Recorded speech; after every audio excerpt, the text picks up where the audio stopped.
Itu juga meyakini bahwa dia akan memenangkan peperangan yang terjadi pada Hamas ini ya guys, yang terjadi pada tanggal 7 kemarin. Dan dalam kesempatan yang sama, Netanyahu ini itu mengungkapkan bahwa dia tuh tidak ingin terjadinya perang gitu loh. Yang terjadi saat ini PBB tidak bisa menghentikannya. Padahal ya pasti bisa lah ya guys, tapi karena nggak ada, ya udahlah.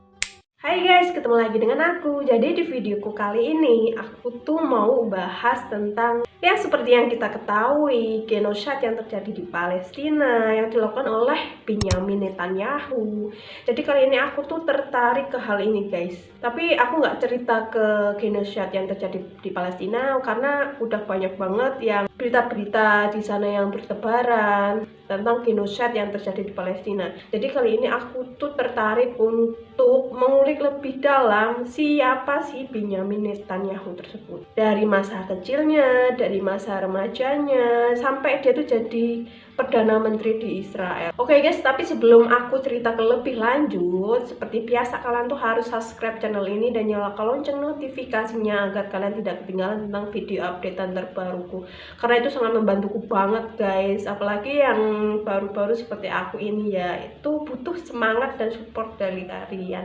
Oke, kita langsung aja lanjut ke ceritanya.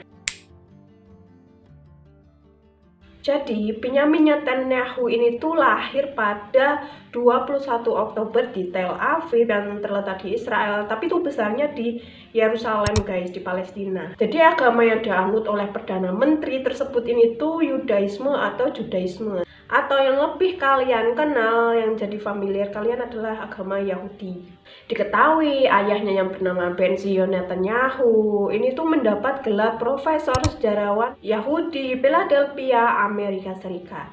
Jadi di tempat inilah Benyamin kecil itu menghabiskan masa remajanya hingga besar guys. Pada usia ke-18 tahun, dia ini tuh kembali ke Israel dan menghabiskan selama 5 tahun untuk militer. Yang kemudian Netanyahu ini tuh berhasil menduduki sebagai kapten di unit pertahanan elit di Israel, yakni Sayerat Matkal.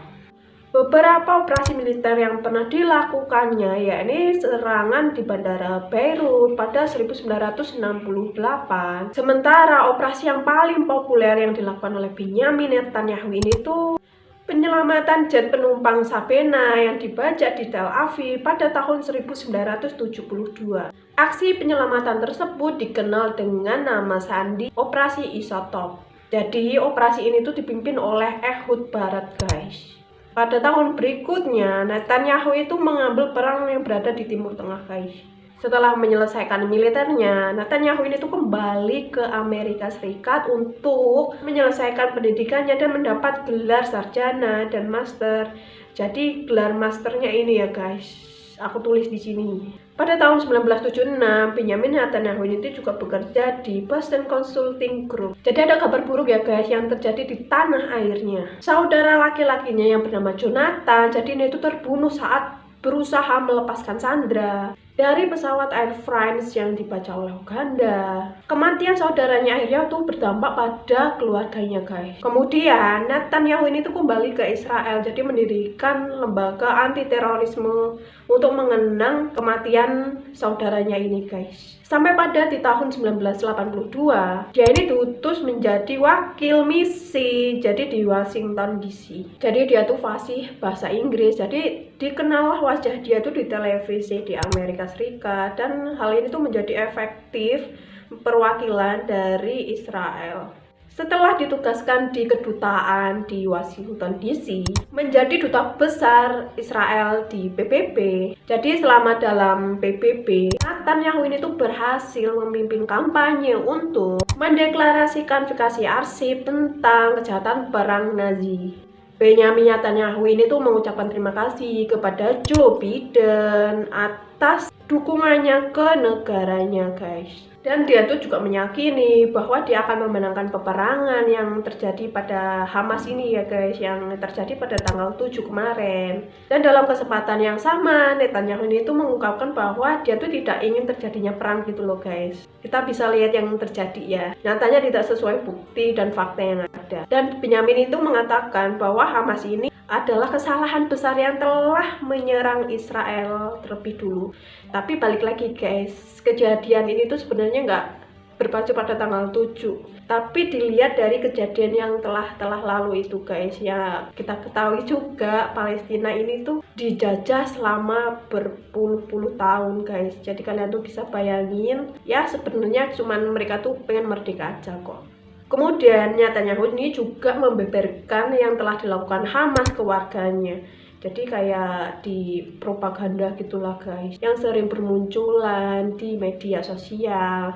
Jadi Netanyahu itu melakukan propaganda, yakni dengan mengatakan bahwa Hamas ini telah membantai warganya di rumahnya masing-masing, menculik anak-anak sampai dengan perempuan, sampai yang orang udah tua. Jadi ini adalah propaganda mereka ya guys. Jadi mereka tuh mengatakan ini.